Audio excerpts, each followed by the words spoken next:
Hello, welcome back to the ILM I Love Monkeys podcast. I'm your host, Luke, and I'm joined today by your co-host, Mary Grace, and special guest, Isaac. So, Mary, you had a story that you wanted to tell us?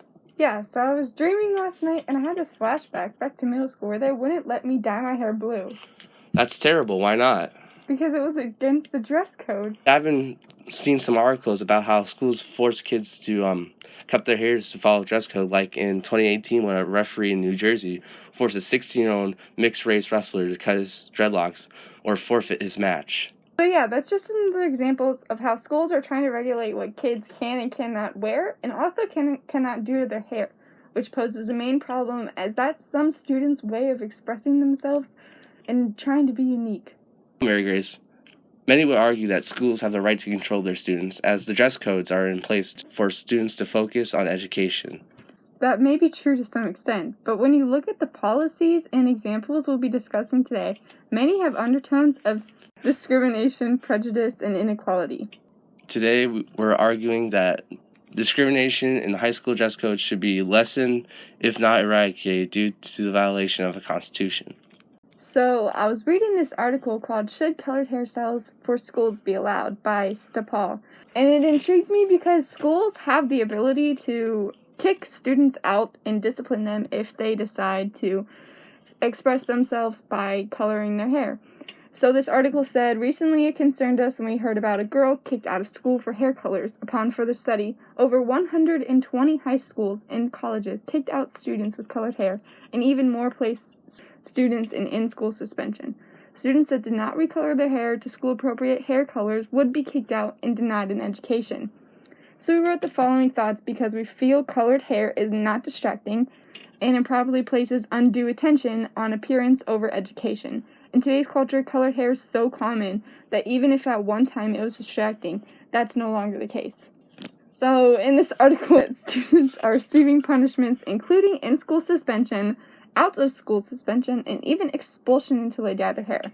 By students having the right to dye their hair, it gives them a safe and non-harmful way to express themselves. Taking that away could lead to many things, including rebellion, depression, and or self-insecurities. By dyeing their hair, it gives them a way to feel unique and different. By taking that away, it makes them feel small and not special. As well as from the Educational Week website, other dress codes like the forbidding of headscarves, head wraps, and do-rags have promoted protests from black parents and students who often wear these styles to protect their hair or to express black cultural pride. The rules only end up making students feel like they are not being treated equally by the school. From the My School, My Rights website, the dress code only ends up backfiring, distracting only the student that is being disciplined as they feel they are being harassed by the school, taking time away from them that could be used on studying, instead spending time of them worrying about their hair and being disciplined by the school. Special guest, Harvard Law School graduate, top of his class, Mr. Isaac Lefebvre. Hello, thank you for having me on the ILM podcast. You guys have chosen a particularly controversial topic with the school system in America. The topic continues a trend of discrimination in the U.S., which actually dates back to the days of slavery. I recently read from chalkbeat.org about an unfortunate story of a public school elementary in suburban Atlanta displaying several photos of black children, including girls with braids, to illustrate inappropriate haircuts.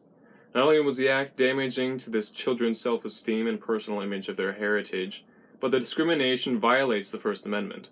With certain guaranteed rights of the freedom of expression, the violations displayed by the schools has led to governmental actions.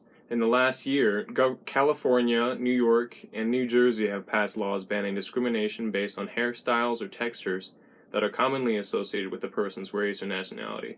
New York City, Cincinnati, and Montgomery County, Maryland have issued their own bans. Luke, back to you.